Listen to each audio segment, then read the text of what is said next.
Good morning, and thank you for again inviting me to GDC.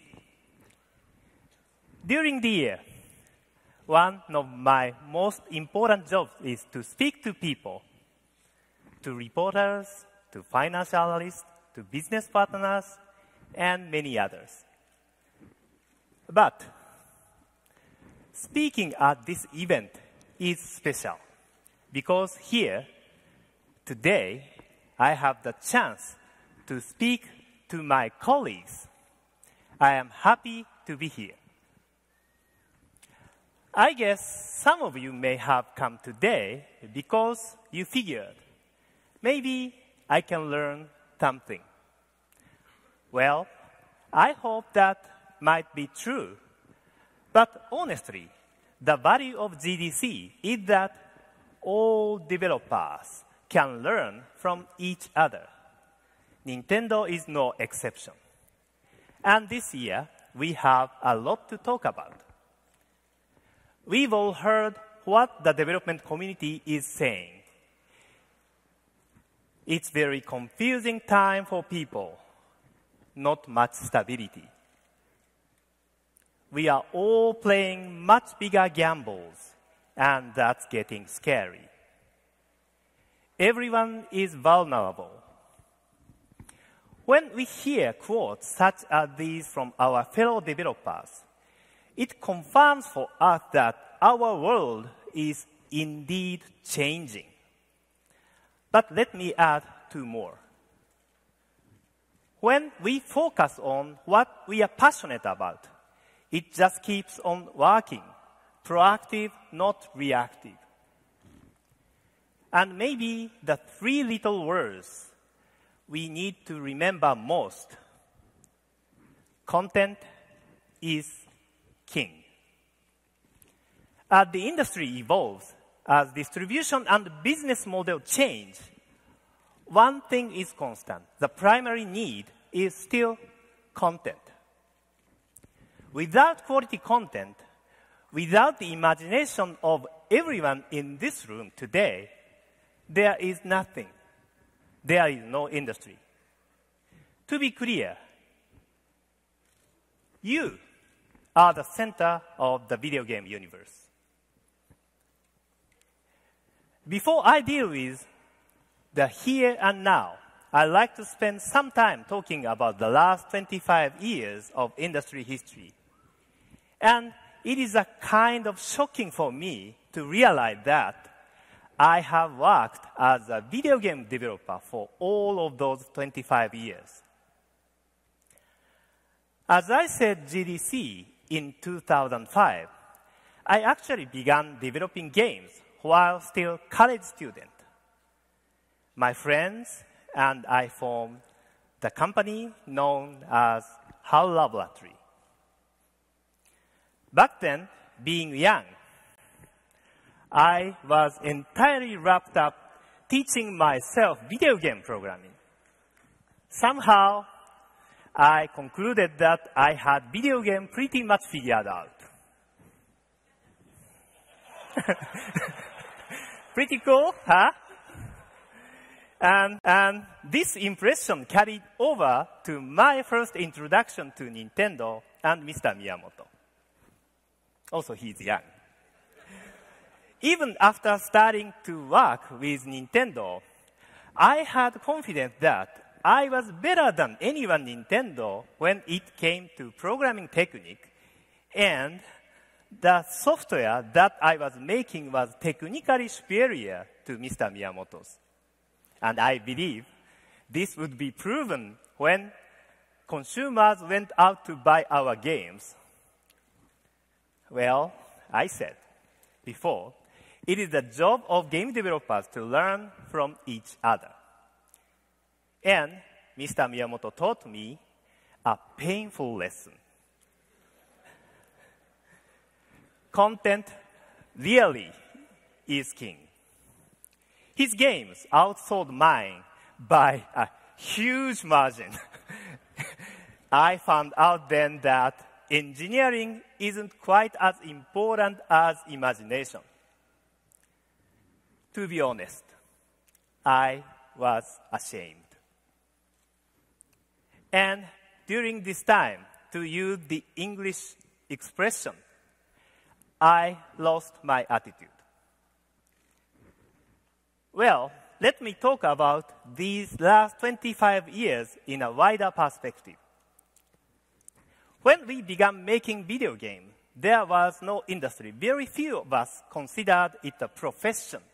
It was just a hobby. It was often hard to even define what our roles were. We would all just take turns doing what needed to be done. If ideas were needed, we were game designers. If characters were needed, we were artists. If music or sound effects were needed, then we would create them. And in the same way, we decided who would go out to buy lunch for everyone, who would clean up, and how we would pay the rent. Now, I realize this sounds like a good old days lecture you might hear from your grandfather. But it wasn't necessarily all better. Yes, we had a lot of fun, but there were definite downsides. We made almost no money. And what we produced by today's standards was primitive. We were video game cavemen. Today, everything had changed. Everything is bigger. Graphics processing was increased exponentially, and the addition of the vast amount of memory has erased the boundaries for game worlds.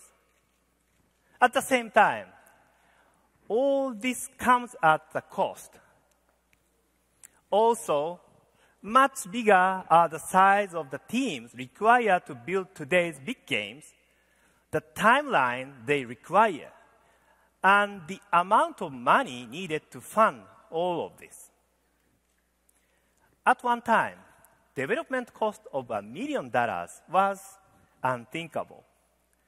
Today, many gamers demand titles that cost $50 million or more. It's still fun, but there is a lot more to worry about now than just paying the rent. Fortunately, there is one kind of growth that has helped offset cost, and that's the number of people playing games. As you are all aware, expanding the population of gamers has been basic strategy for Nintendo. That's clear with both Nintendo DS and Wii. But we wanted to measure how big the growth was. We already know how many game machines are being sold by referring sales data like NPD. But this doesn't indicate how often one game machine is shared by several players or who those players are. To understand this, Nintendo has been carrying out large-scale surveys twice a year. This began in May 2005 in Japan, and we later expanded that to both the United States and Europe. Here in America, we collaborate with an independent group to conduct mail surveys with 5,000 people aged 6 to 74. These people agree in advance to take part. Here first is a pyramid chart which indicates breakdown of game players in the United States as of November 2007. The left edge is 6 years old and the right 74. And the upper side is male and the lower side is female. The blue indicates those who have played with a dedicated video game machine owned in that household at least once in the last year. The yellow shows sleeping users who used to play but have not over the last year. And pink non-users are those who have never played a dedicated video game machines. At that time, those actives who had played in the previous year totaled just under 114 million. Now let's look at the same picture in October of last year, 2010.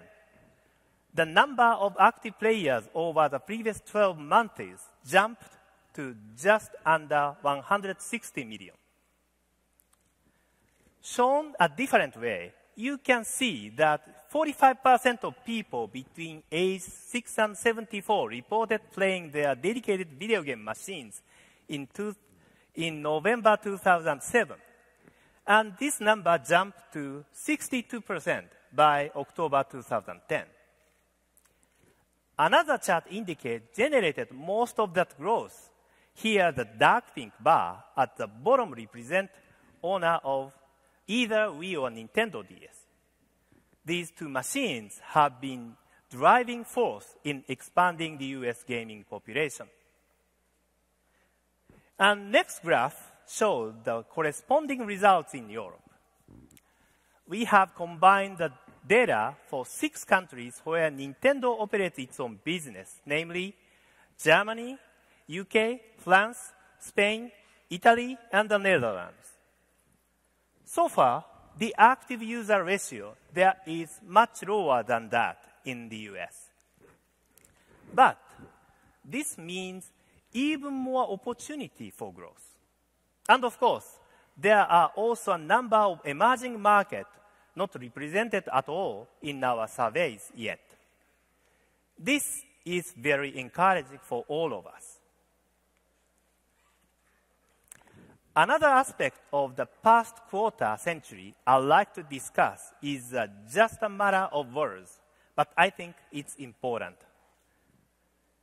Today, people often talk about social network games, but simply describe them as social games. I believe these are really two very different things. When you hear the term social network, it generally describes a grouping of social human relationships conducted through mobile devices and PCs. And one of the leading activities on such network is video gaming. But this is much different from broadly describing a game as social. In fact, video gaming of a social nature goes back about 50 years. In 1962, an early computer game called Space War was the first to offer head-to-head competition. It existed only in a laboratory. By the 1970s, people were already playing on connected networks with computers, even though all those early online games were text-based. Even with no graphics, people were having fun. Home console machines brought people together playing in the same room. The Atari 2600 launched in the US in 1977, and two controllers were included. About the same time, Nintendo released its TV game 6 and 15 in Japan. So it was only natural for us to equip the Nintendo Entertainment System the same way. Nintendo then made 4 controllers possible with the Nintendo 64, and that meant new levels of excitement with games like Mario Kart, GoldenEye, and Smash Brothers. And certainly, a large new audience felt comfortable getting involved with the arrival of the Wii Remote Controller and Wii Sports. Creating multiplayer was more challenging with handheld systems, but it's too evolved. Millions eventually played Tetris head-to-head using a cable to connect their Game Boy systems. In those early days, being social only meant competing. Then Pokemon on Game Boy added new aspects of interacting. Beginning with the launch of Pokemon Fire Red and Leaf Green for Game Boy Advance in 2004, wireless communications in portable gaming, become the norm. Now, I don't want it to seem that Nintendo is taking too much credit for developing the social aspect of gaming. Others were just as active connecting players remotely. To be sure, in recent years, Call of Duty has become an online phenomenon with millions of online play sessions. And Microsoft should be recognized for its considerable investment to build and maintain Xbox Live. I think as creators, we should not ignore all the social entertainment we've provided for a quarter century and more, long before social networks ever existed. Beyond this, I believe the most important lesson of the past 25 years is understanding what it is exactly that most excites and motivates video game players. In America, there is a term for this: must-have. It describes something so compelling that every passionate gamer immediately wants it. If you don't, you feel like you've been left behind. Must-have describes new experiences, and these tend to come from one of three sources. Sometimes that new experience can be delivered by hardware itself. I think, for example, that the first Game Boy may have provided this feeling, since for the first time, numerous games could be carried and played by the owner wherever he went. But creating must-have only with technology is not easy. Second, there were times when a game itself is must-have. We know there is no single type of game or even one genre. This is most likely to achieve this status. Names as diverse as Sonic the Hedgehog and The Legend of Zelda, Guitar Hero and the Grand Theft Auto, Tetris, Just Dance and Angry Birds indicate the potential power of the game developers' imagination, no matter how that imagination is applied. But there is a third source of must-have, which stems from neither hardware nor software. It comes from the players themselves. It's that social appeal of gaming that just I discussed, the way players enjoy connecting either remotely or in person. I think it is remarkable that even after all these years, more than 12 million people still subscribe to World of Warcraft. Now, before we leave this idea of must-have, I want to also address it from the standpoint of the developer, not the player. Because for us, real-world consideration must be made. What will sell enough to offset my development cost? What will keep people employed and my business alive?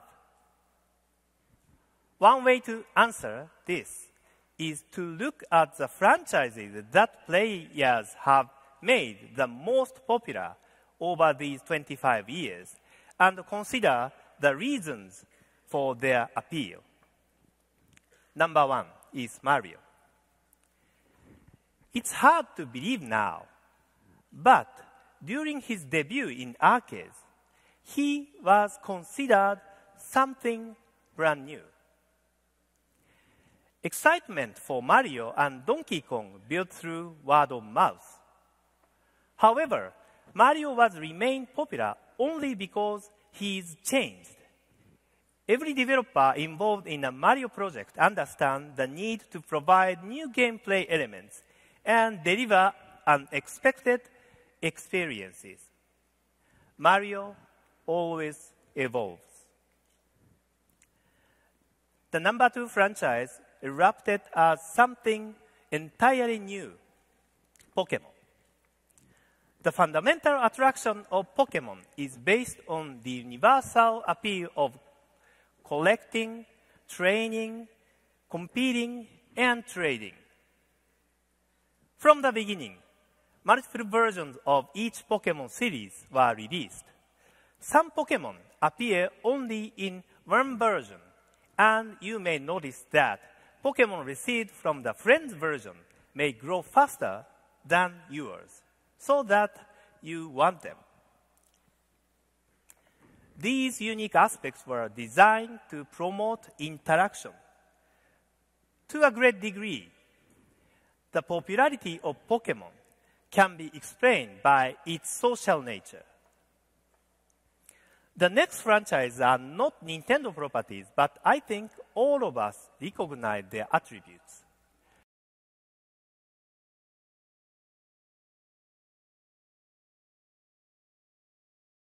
Number 3 is one I've already mentioned, Tetris. Tetris was perhaps the first video game to attract a female audience in a meaningful way. Game Boy was available here in America for only the last 5 months of its launch year in 1989. But by the end of that December, already 40% of all Game Boy players were female. The reason was Tetris. And number 4 is Will Wright's creation, The Sims. I know many of you remember criticism that this wasn't even a game because there was no way to win or lose. Many predicted it would never find an audience. It has sold 125 million copies around the world. So, there are valuable lessons in these top sellers. The need to constantly improve even a popular franchise, offering new surprises. The power of socially connecting players with each other. The value of expanding the game-playing audience to include new people. And the courage to challenge the existing notions of what a video game is and how it should be played. In addition, let me suggest one more aspect that applies to each of these franchises: universal appeal. Appealing to everyone, everywhere, is not easy, but of course, very desirable. I hope some of you will have the chance tomorrow morning to attend the panel hosted by Mr. Tanabe and our developers at Retro. They will talk about the steps they took to make Donkey Kong Country Returns a global hit. Now, I hope you will also allow me to reflect briefly on how I personally learned some of these lessons. At HAL Laboratory, we created the first game that would star Kirby, and we went out and preliminarily gathered purchase orders for only 26,000 copies. That wasn't very encouraging. So, we showed the build to Nintendo and Mr. Miyamoto. They suggested a few changes and offered to become the publishers. We at HAL agreed, but had to cancel all of those purchase orders.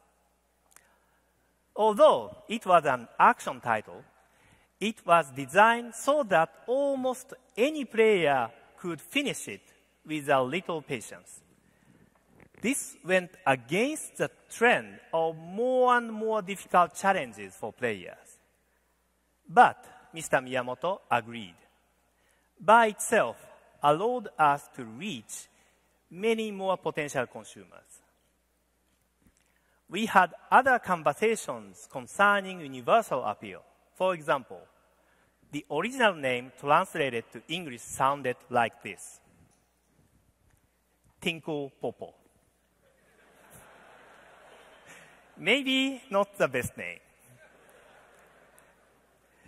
In addition, some people in the Western market said a pink, soft character floating in air would never be accepted. So, in the West, they changed Kirby's color on the box from pink to white. Maybe they thought I would not notice.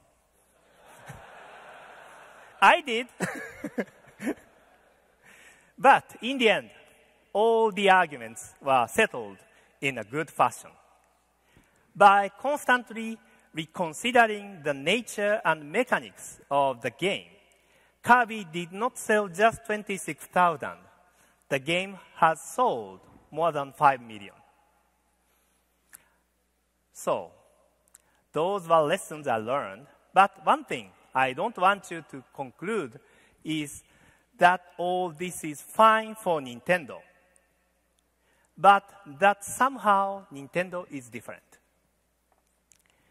Reflecting on my entire career, from college student to corporate president, I can tell you this: in all the important ways, the process of game development is the same for everyone. At Nintendo, it's just as stressful, just as frustrating, and there never seems to be enough time, manpower, or solutions. If there's a way to make it easy, we haven't discovered it yet. So, let me return to the idea of must-have in terms of the future. Selfishly, of course, I hope people decide the next must-have is Nintendo 3DS. It had the chance to capture mass market attention in all three manners: because of technology, and because of new gameplay, and because of the new ways players can socially interact.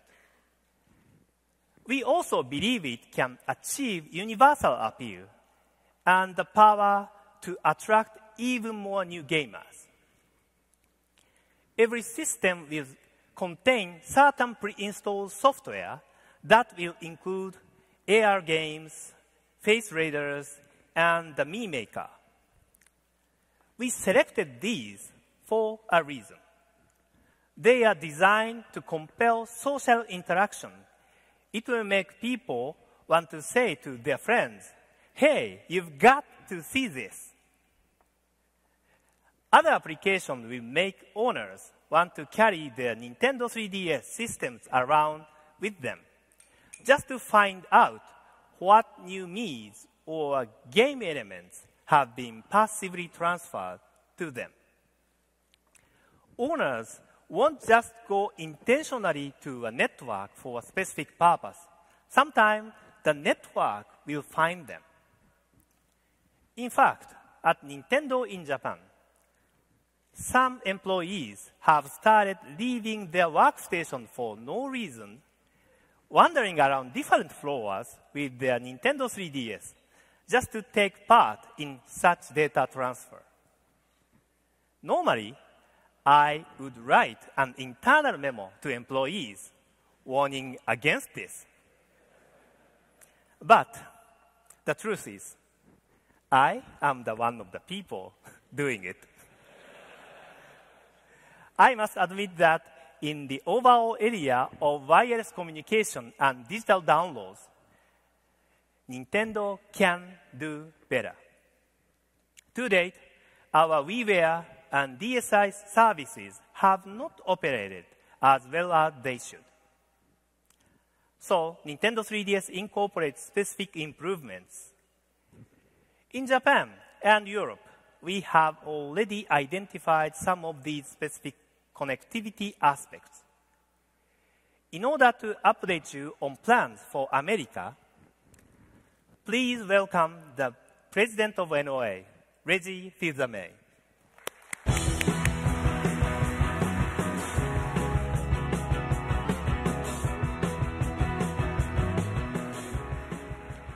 Thank you, Mr. Iwata, and good morning, everyone. Let me underscore what Mr. Iwata just said. The primary function of Nintendo 3DS is to play games. Yes, the 3D display is distinctive. Yes, the range of connectivity is distinctive. And the content that can be captured, downloaded, and displayed all in 3D is something you won't find anywhere else. But make no mistake, the system exists to play games. Games created by Nintendo and games created by you. What we're providing consumers are varied entertainments that will help build the total installed base. Systems capable of playing all of our games.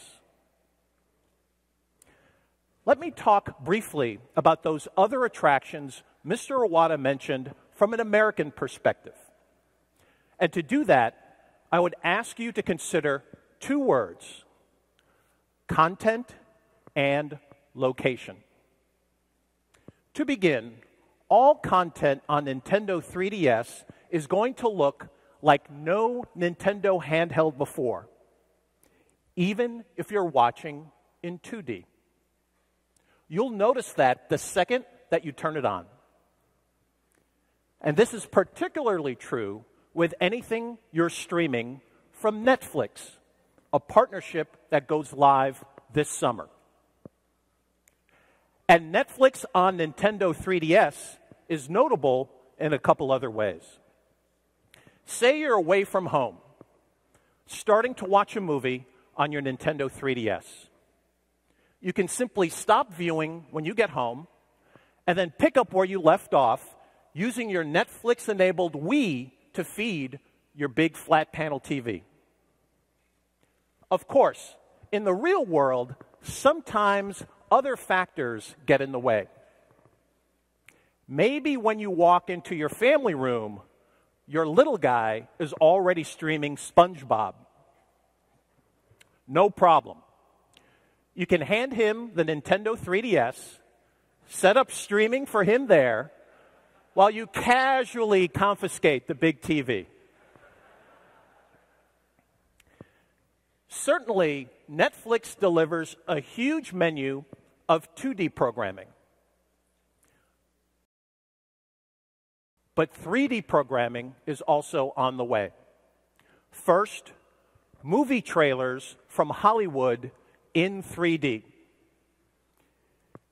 Before Green Lantern launches in mid-June, Nintendo 3DS owners will be watching trailers in 3D. You'll find other examples in our booth this week, and of course, there are many more to come. We're offering studios a distribution vehicle to a large and motivated user base to promote their upcoming releases in 3D without the need for glasses. And those owners will want to share those experiences with others. You can also look forward to our exclusive short-form video service. In effect, a wireless Nintendo channel available only on Nintendo 3DS. Content will include comedy, music videos, and other elements curated by Nintendo for your enjoyment. It's about discovery, but that doesn't necessarily need to mean endless searches by you. We'll do the primary content selection, pushing the most interesting and entertainment content to find you. The fact of the matter is that the world is still in the beginning stages of content creation in 3D. So at Nintendo, we're investing to help accelerate that process. From initial reactions, we know that people are extremely enthused about the 3D photo capability. But the astute among you also noticed in a recent Iwata Ask segment that Mr. Iwata hinted at the added capability to record video in 3D. The promise is great. It could mean a birthday party, a family vacation, or your night on the town with you as your own producer and director operating in 3D. Stay tuned for an update, but let's just say that we're enthused too. On the other side of the equation, there's a second concept, location. I think most of you are familiar with the multiplayer local area connections we employed with Nintendo DS. It was put to good use in Nintendogs and Dragon Quest IX. And in fact, those experiences informed development of the Street Pass mode for Nintendo 3DS. For those of you attending, I believe Mr. Kono can shed more light during his GDC lecture this afternoon. And as Capcom has explained, the new Super Street Fighter IV 3D takes local connectivity to new levels, offering fresh concepts to one of the classic game genres. We're also dramatically increasing remote connectivity with Spot Pass. From past experience, we know the immense potential combining Nintendo gaming and wireless broadband. In Japan, we experimented widely with location-based communications on Nintendo DS. During one initiative, 50% of owners connected via Wi-Fi for free downloadable elements. And at some of those same locations, of course, non-owners also sampled the game. And in those cases, retail sales of those same full games at nearby stores were as much as 6 times higher than those stores further away.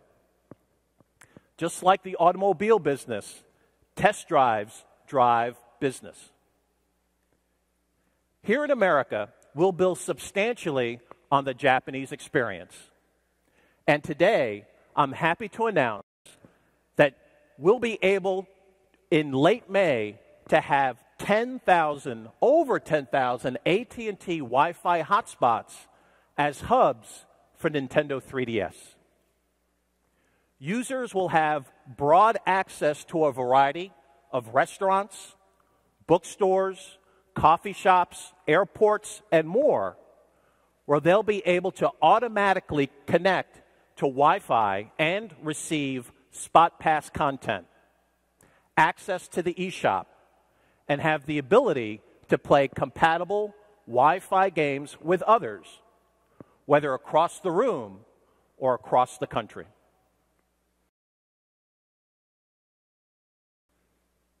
And of course, all other elements of Nintendo 3DS connectivity will also be available.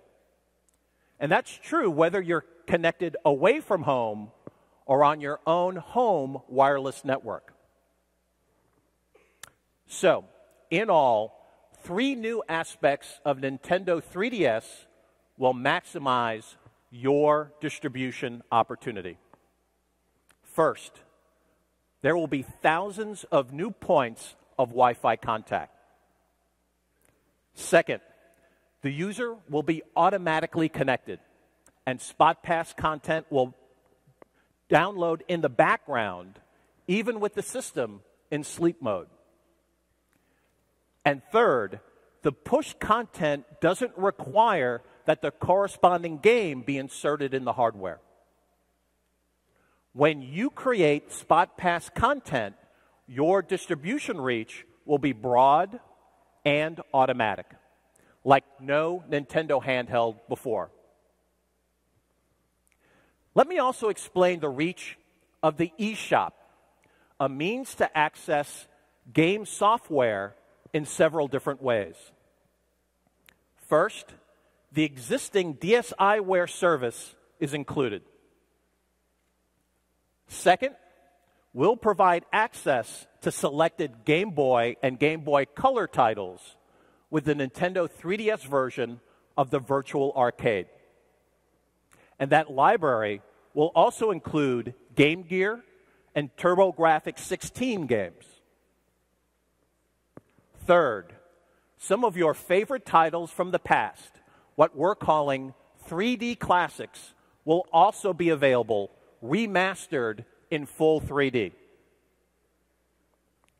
And most importantly, the eShop will feed the game player's need for new titles, both retail and digital.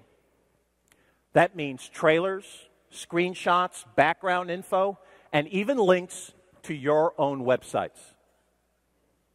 In effect, this is a new location for one-stop shopping for both unique and nostalgic game experiences. As we've previously mentioned, not every feature will be available out of the box. Mr. Iwata has announced that the worldwide system update scheduled for late May will deliver many of them. That includes not only the DSiWare download system, but also the ability to transfer your current DSiWare games to Nintendo 3DS. In addition, there'll be a web browser and the eShop. But let me repeat the purpose of all of this. What we're outlining is really an unparalleled ability to promote your work. These new levels of connectivity, new channels for access and delivery, mean millions of consumers will be seeking and finding what you've got to offer them, displayed in full 3D and, of course, in 2D as well. I think that spells win-win for everyone. And with that, let me turn it back over to Mr. Iwata.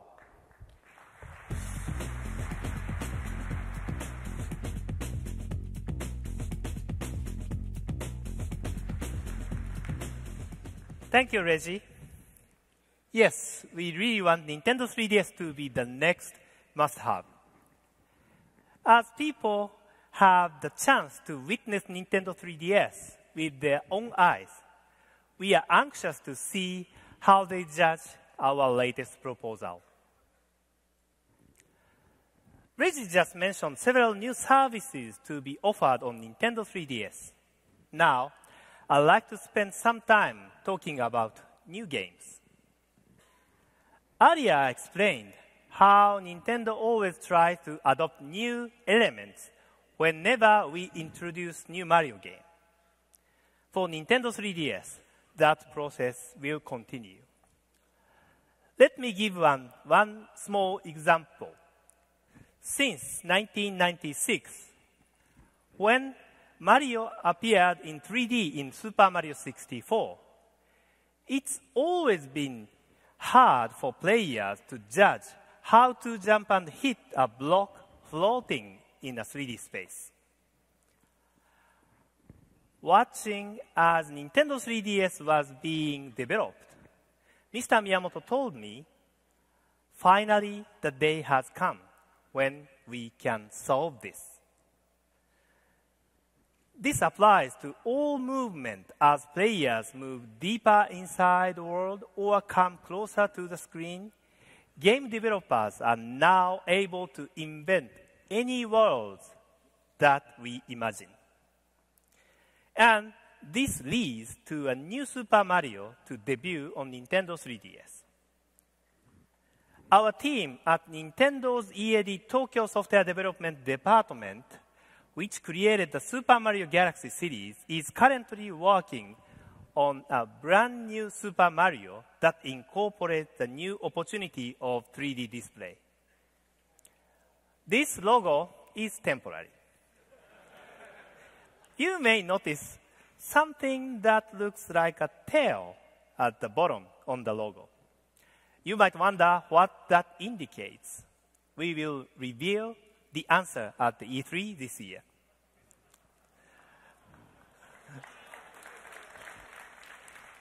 So, now that I have talked about Mario, I'm sure some of you may also want to hear about Zelda. First, concerning Ocarina of Time 3D. Our intent is for you to be playing this coming June. 13 years ago, Link began running around a 3D Hyrule world. Now he will be doing it in full 3D. Last year marked the 25th anniversary of Super Mario. This year, it's the 25th anniversary of Legend of Zelda. Mr. Miyamoto is working on a plan that will allow all Zelda lovers to celebrate together. I also want to update you on the new Legend of Zelda Skyward Sword for Wii. Game design has advanced to take further advantage of Wii Motion Plus. As a result, player control is shaping up nicely. It feels very solid and is free-ranging. Nintendo in Japan has sent along some new scenes showing Link in battle. Please take a look.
Well, I have spent a lot of your time talking about the last 25 years, and I would like to finish with some thoughts about our future. To be clear, our immediate future.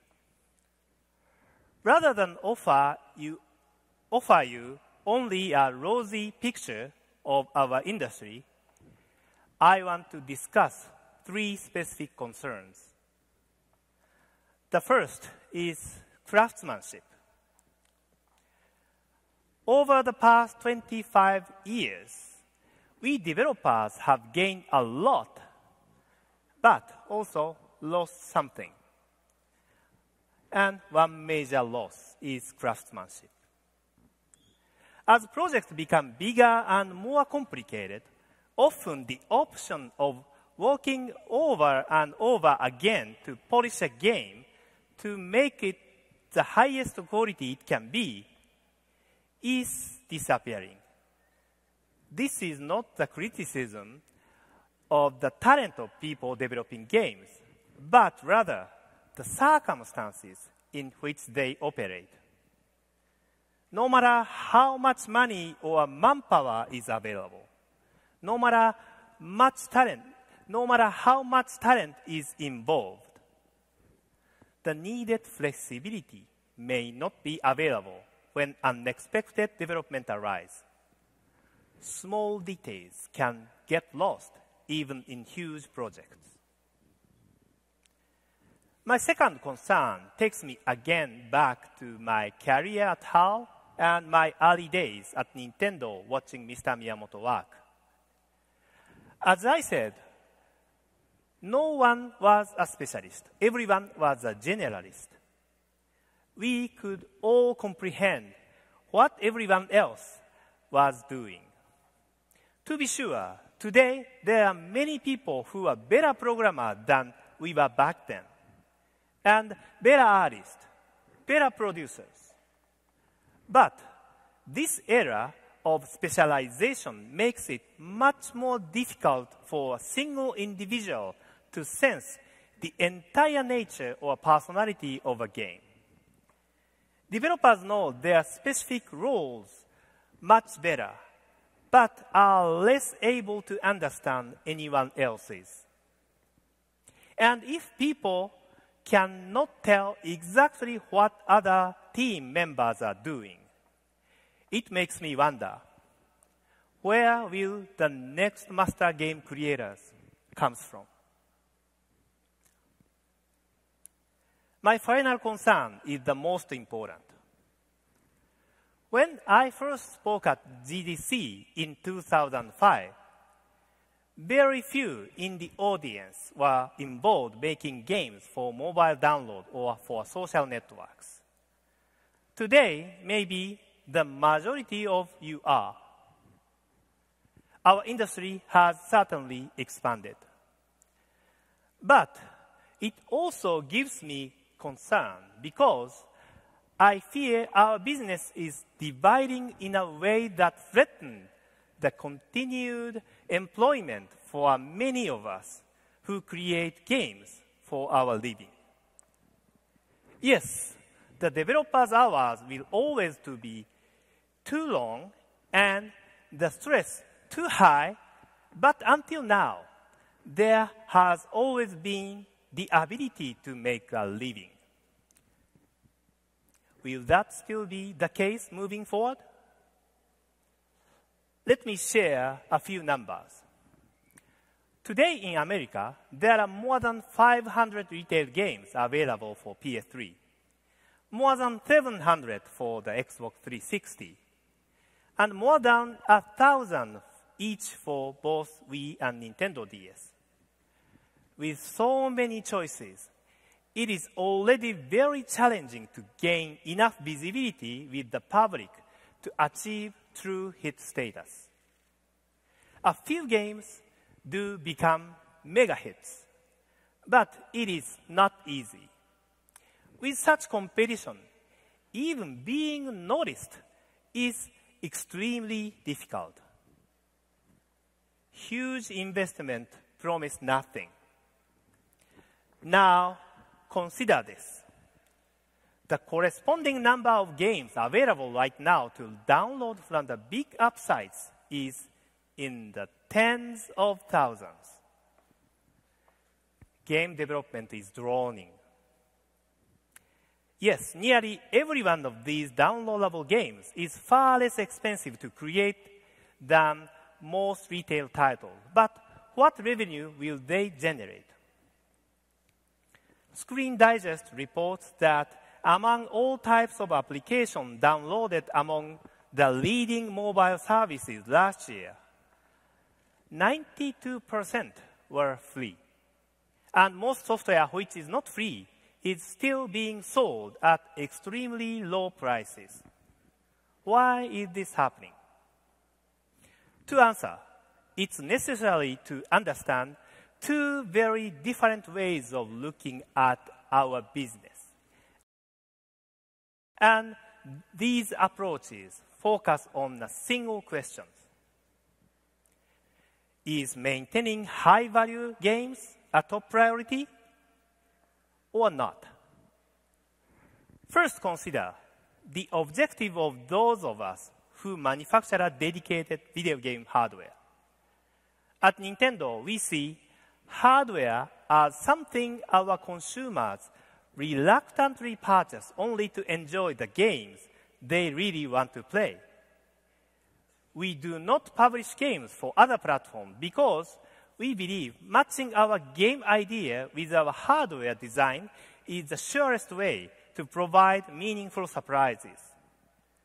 We are game creator first and manufacturer second. We really want our consumers to appreciate the premium value of software. Although the PlayStation and Xbox businesses are different in some ways from Nintendo's, I believe we all share this idea 100%. We make platforms designed to demonstrate the high value of high-quality video game software. But there is a second, entirely different way to consider the value of software. The objectives of smartphones and social network platforms are, and the reasons these vehicles were created are not at all like ours. These platforms have no motivation to maintain the high value of video game software. For them, content is something created by someone else. Their goal is just to gather as much as software as possible because quantity is what makes the money flow. Quantity is how they profit. The value of video game software does not matter to them. So, we are looking at two distinct sides of the video game businesses. One path requires investments that are often too big, and the other provides games that don't maintain high value. The fact is, what we produce was value, and we should protect that value. Please understand, it must be said that all is not lost. Games as diverse as Just Dance, Wii Fit, U-Draw, Wii Sports, Tomodachi Collection, and Art Academy have all found audiences on Nintendo systems alone, and similar stories certainly apply to other platforms. Let me suggest a couple of considerations that I believe can help a game get noticed. First, the central appeal must be evident almost immediately. If you hope a game player will stay engaged for more than 10 minutes in order to understand what you offer, it may be too late. The first sequence of a game are more important than ever. Second, it must be quick and easy for people to describe the unique nature of your game to others. Social recommendations are far more persuasive than advertising. But your idea must be simply understood. If both of these conditions are met, you could reach the tipping point for word of mouth, where your game begins to sell itself. This is the ultimate solution we all seek. Having said all this, there is a single solution to this challenge. It can be stated as a single word: innovation. Yes, there are many definitions, so let me explain how we define innovation at Nintendo. It is very simple. We always ask ourselves the same question: is there something considered impossible that we might make possible? Our belief is that just accepting impossible limits our thinking and sets up barriers to true innovation. For example, at one time, it was thought that people could only view a single display screen at a time. Now, many scan their TV and PC and maybe tablet or phone screen all at the same time. And two screens have certainly proved popular with almost 150 million Nintendo DS owners worldwide. Sometimes what is possible is only hiding behind false conclusion. I began today by including a quote from the CEO of TimeGate. And I like to conclude the same way. He said, we always have a game concept that we are very excited about, and then we validate it as a real business opportunity. The opposite approach, identifying a hot business trend and then trying to decide how to capitalize on it, is a scary proposition. If the job of GDC is to learn from each other, I believe we can all learn from this. Trust your passion. Believe in your dream. For 25 years, game developers have made the impossible possible. So I ask you, why would we stop now? Thank you so much for your attention today.